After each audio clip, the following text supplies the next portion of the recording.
सुदर्शन चक्र द्वारा शिरोच्छेद होने के पश्चात राहु के मन में ये शूल चुभता रहा कि सूर्य के कारण ही वो अमृत पान में असफल रहा है। तभी से वो प्रतिशोधवश सूर्य को ग्रसता आ रहा है। असुरों के पाताल पलायन के पश्चात देवगणों का स्वर्ग पर अधिकार हो गया तथा विष्णु लक्ष्मी सहित बैकुंठ लोक में प्रतिष्ठित हो गए।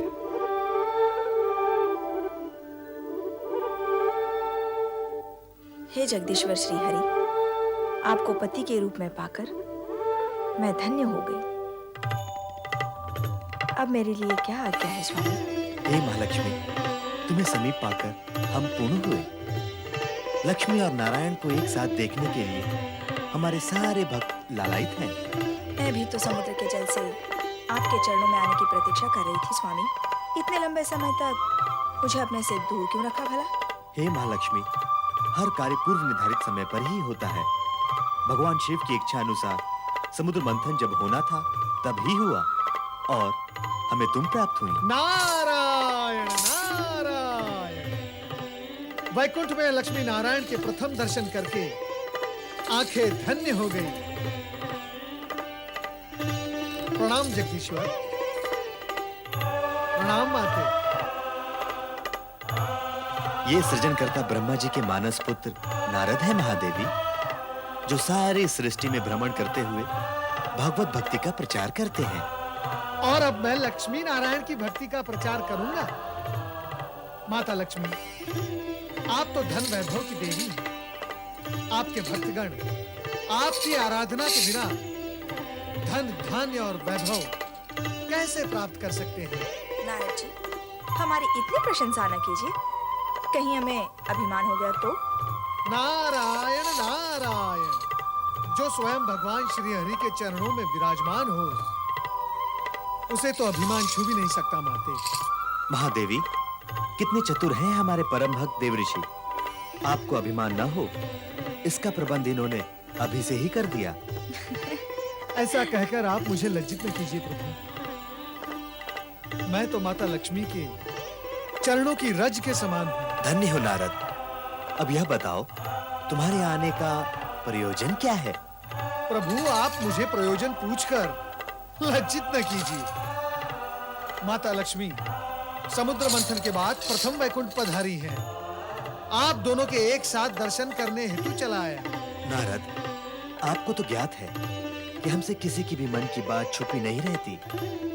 आप महालक्ष्मी के दर्शन के साथ साथ एक और भी प्रयोजन लेकर आए हैं। जब आपको सब कुछ ज्ञात है, तो आप स्वयं ही बता दीजिए ना। कभी-कभी मैं अपने मन की बात भी नहीं समझ पाता। नारायण नारायण। ओम नमः शिवाय। भगवान शिव ने समुद्र मंथन से निकले विष का पान करके सृष्टि को नष्ट होने से बचा लिया। इसके लिए हमें उनका धन्यवाद व्यक्त करना है। क्यों देव ऋषि? आप सत्य कह रहे हैं प्रभु। मैं अभी ब्रह्मलोक से चला आ रहा हूँ। परमपिता ब्रह्मदेव ने भी मुझसे यही कहा। उन्होंने ये भी कहा कि देवराज इंद्र सहित सभी देवता भगवान शिव शंकर के प्रति अपना आभार व्यक्त करने के लिए कैलाश की ओर प्रस्थान कर रहे हैं। तब तो हमें भी वहां प्रस्थान करना होगा। कैलाश में भगवान शिव तथा माता सती के दर्शन भी हो जाएंगे। यह तो अति उत्तम विचार है देवी। अब आप मेरे यहाँ आने का प्रयोजन समझ गए प्रभु। नारायण नारायण। सच पूछिए तो मैं आप दोनों को यहाँ से कैलाश ले जाने आया हूँ, परमपिता ब्रह्मदेव की आज्ञा से। आप तो सचमुच चतुर हैं नारद जी। प्रभु आपसे भली भांति परिचित हैं। तो चलो कैलाश चलते हैं। ओम नमः शिवाय, ओम नमः शिवाय, ओम नमः शिवाय, ओम नमः शिवाय, ओम नमः शिवाय, ओम नमः शिवाय, ओम नमः शिवाय, ओम नमः शिवाय, ओम नमः शिवाय, ओम नमः शिवाय, ओम नमः शिवाय, ओम नमः शिवाय, ओम नमः शिवाय, ओम नमः शिवाय, ओम नमः शिवाय, ओम नमः शिवाय, ओम नमः शिवाय, ओम नमः शिवाय। त्रिलोकीनाथ भगवान शिव शंकर की जय। चराचरपति देवादिदेव महादेव की जय। शक्ति रूपिणी महारानी देवी सती की जय। भूत भावन भगवान शिव शंकर की जय। हे सदाशिव, जन कल्याण के निमित्त आपने हलाल अपने कंठ में धारण करके सृष्टि के सभी प्राणियों की रक्षा की है। हम सभी की ओर से आपको कोटि कोटि नमन। ब्रह्मदेव, हमें श्री हरि विष्णु का आभार मानना होगा। इन्होंने पहले कश्यप फिर मोहिनी रूप धारण किया, राहु का वध किया और अमृत की रक्षा की। समुद्र मंथन के सफल आयोजन ने न्याय और नीति की सार्थकता सिद्ध कर दी है भोलेनाथ। देवताओं को स्वर्ग मिला और असुरों को उनके कर्मों का फल। श्री हरि, सबसे अधिक लाभ तो आपको हुआ है। भगवती लक्ष्मी जो आपको प्राप्त हो गई। देवी सती, सत्य तो ये है कि मुझे श्रीहरि प्राप्त हुए। इनसे अधिक लाभ तो मुझे हुआ है। नारायण नारायण। लाभ हानि की इस चर्चा में इस सत्य को हम सब भूलते जा रहे हैं कि समुद्र मंथन का मूलभूत विचार परम पिता ब्रह्मा जी का था। माता सरस्वती की सुमधुर वीणा के झंकार से यदि परम पिता ब्रह्मा जी की सृजनशीलता जागृत न होती तो समुद्र मंथन ही न होता।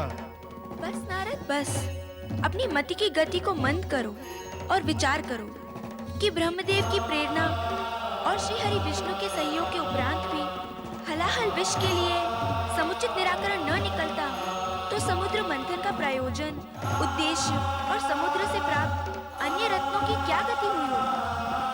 माता सरस्वती, शिव के योगदान की श्रेष्ठता तो निर्विवाद है। अंत में संकट एवं विकट की स्थिति को भोलेनाथ ने ही संभाला है। देवराज, मेरी स्तुति करने की अपेक्षा समुद्र मंथन के आयोजन तथा संपूर्ण प्रक्रिया से कुछ संदेश ग्रहण करेंगे तो हमारी सफलता और मंथन का कार्य सार्थक होगा। अर्थात सद्गुण सुफल देते हैं और तमोगुण कुफल।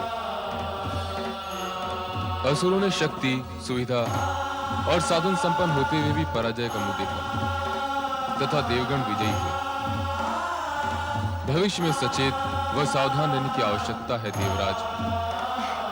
स्वामी, आपके अंतिम शब्दों से तो ऐसा लगता है जैसे आप सबको विदा करने की इच्छुक हैं। किंतु मैंने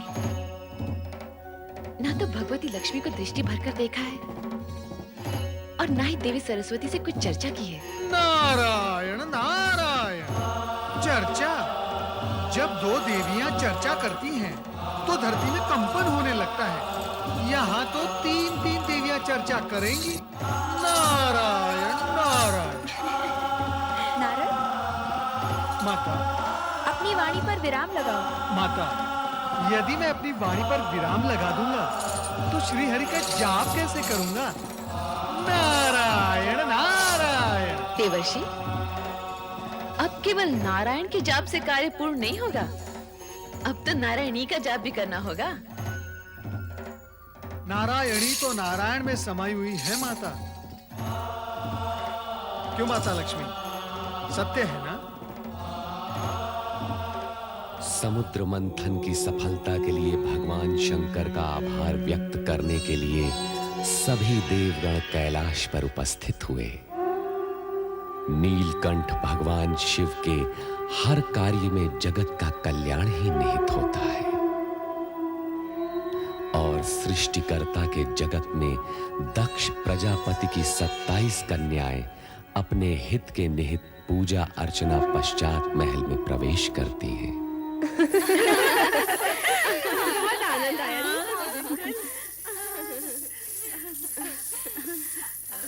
प्रणाम पिताश्री। प्रणाम माते। आयुष्मान भव। कहाँ से आई हो पुत्रियों? चंद्र पूजन के निमित्त गई थी माते। चंद्र पूजन? चंद्र पूजन ही क्यों? उत्तर दो पुत्रियों, उत्तर दो। तुम ही बताओ ना। तुम बताओ ना। तुम ही बता दो रोहिणी बहन। जिस प्रकार बहन सती ने अपने अभीष्ट वर को तपस्या से प्राप्त किया, उसी प्रकार हम भी अपनी पूजा अर्चना आराधना से चंद्र देवता का हृदय जीत उन्हें पति रूप में पाना चाहती हैं। देख लिया महारानी, देख लिया अपनी पुत्री सती को ढील देने का परिणाम। अब ये सब की सब उसी के दिखाए हुए मार्ग पर चलने का प्रयास कर रही हैं। स्वामी, अपनी पुत्रियों के विवाह तो हमें करने ही हैं। चंद्र अति सुंदर और तेजस्वी देव पुरुष है। यदि वो इन्हें भाग गया है तो आपको विवाह करने में आपत्ति नहीं होनी चाहिए। हमारी पुत्री सती अपने पति गृह में कितनी प्रसन्न है। इन्हें भी इनका मनोवांछित पति मिलेगा तो इनके सुख के प्रति भी हमें कोई शंका नहीं रहेगी। किंतु सभी पुत्रियों का विवाह एक ही वर के साथ करने का विचार मुझे कुछ अनुचित सा लग रहा है।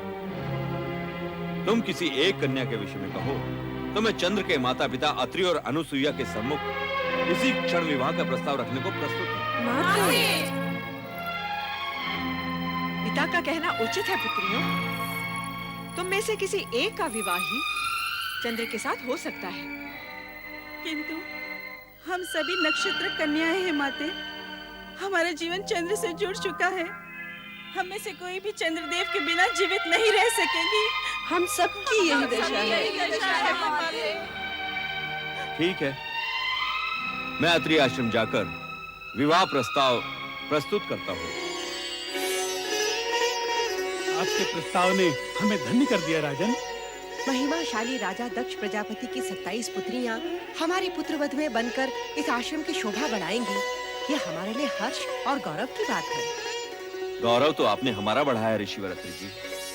देवी अनुसुईया, हमारी पुत्रियों को चंद्र जैसा तेजस्वी पति और आप जैसे सात्विक मना सास ससुर मिले, ये उनके किन्हीं पुण्यों का ही प्रसाद है। अब आप आज्ञा दीजिए। विवाह का शुभ मुहूर्त निश्चित होते ही आपको सूचित करूंगा। जैसा आप उचित समझे। प्रणाम ऋषिवर। प्रणाम देवी अनुसुईया। प्रणाम।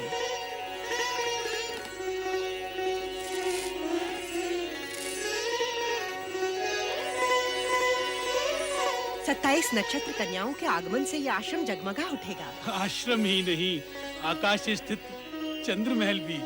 किंतु क्या स्वामी? मैं सोच रहा था, हमारे पुत्र चंद्र का चित्त अति चंचल है। क्या वो 27 पत्नियों के प्रति अपना पति धर्म एक रूपता से निभा पाएगा? विवाह के बाद का चिंतन ना करें स्वामी। चिंता करने से होगा भी क्या? क्योंकि इन नक्षत्र कन्याओं का चंद्र से विवाह होना विधि का विधान है और हम इसे हर्ष पूर्वक स्वीकृति दे चुके हैं।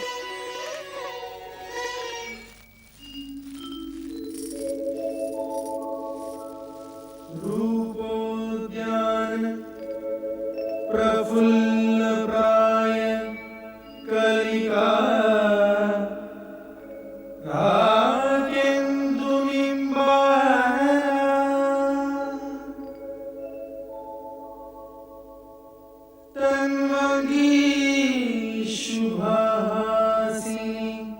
सुरसिका क्रीडा कला संरति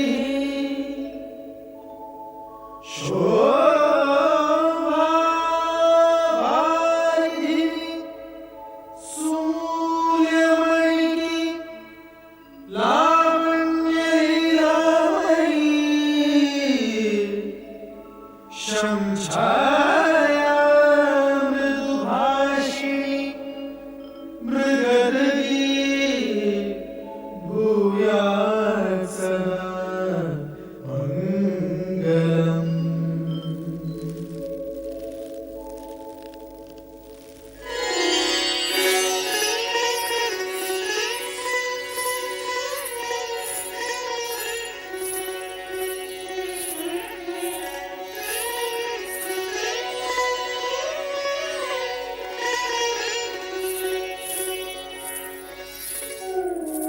स्वामी रोहिणी को लेकर कक्ष में चले गए। हमसे बात भी नहीं की। क्या हम बात करने के योग्य भी नहीं थे? जो हमें बिना कोई आदेश दिए चले गए।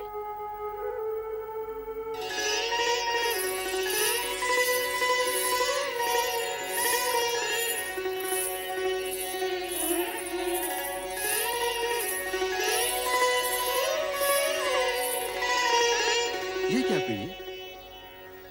मिलन की इस बेला में जब चंद्र रोहिणी को अपने शीर्ष पर सजाने का इच्छुक है, तो रोहिणी उससे छिटक रही है। क्या हम तुम्हें प्रिय नहीं? आप जैसे सुदर्शन पति को पाने के पश्चात भला कौन पत्नी ये कहेगी? किंतु आपका प्रेम ग्रहण करते हुए मेरे मन में ऐसे भाव आ रहे हैं जैसे मैं अपनी बहनों का प्रेम अंश उनसे छीन रही हूँ। प्रिय, पत्नी होना एक धर्म है, प्रेमिका एक भाव। तुम्हारी बहनें मेरी पत्नी अवश्य हैं, परंतु मैं प्रेम केवल तुम ही से करता हूं। ये रात्रि की बेला बातों में व्यर्थ गंवाने के लिए नहीं है प्रिय। चलो विहार करें। अभी आपने कहा कि पत्नी होना एक धर्म है, इसी प्रकार पति होना भी एक धर्म है। और ये धर्म कहता है कि अपने प्रेम को सभी पत्नियों में समान रूप से वितरित किया जाए। किंतु आपने मेरी अन्य बहनों को प्रेम पिपासा में छोड़कर उचित नहीं किया। उनकी दशा उस चकोरी के समान हो गई है जो चंद्र के लिए हमेशा तड़पती रहती है। ऐसा प्रतीत होता है कि हम सबसे अधिक प्रेम स्वामी रोहिणी को ही करते हैं। विवाह 27 दक्ष पुत्रियों के साथ और प्रेम केवल एक के साथ, ये तो सर्वथा अन्याय है। हाँ, अन्याय है। ये अन्याय असहनीय है, दुखदायी है। क्या हमारा जीवन पति प्रेम पाने के लिए इसी प्रकार तड़पता रहेगा?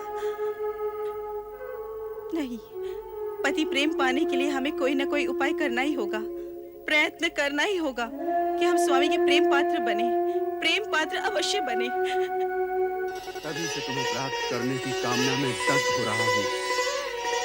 जब तुम्हें प्रथम बार देखा था और अब जब हम मिलन के इतने निकट हैं, तो तुम तर्क पर तर्क की जा रही हो। मैंने तो केवल इतना कहा कि पति रूप में अपनी अन्य पत्नियों की उपेक्षा करना आपका धर्म नहीं है। प्रेम, धर्म, कर्म, जात, पात, रीति नीति कुछ नहीं जानता। प्रेम की परिभाषा तो सबसे निराली होती है, और यदि तुम इस परिभाषा का अर्थ जान जाओगी तो स्वयं कच्चे धागे की तरह मेरे पीछे पीछे खिंची चली आओगी।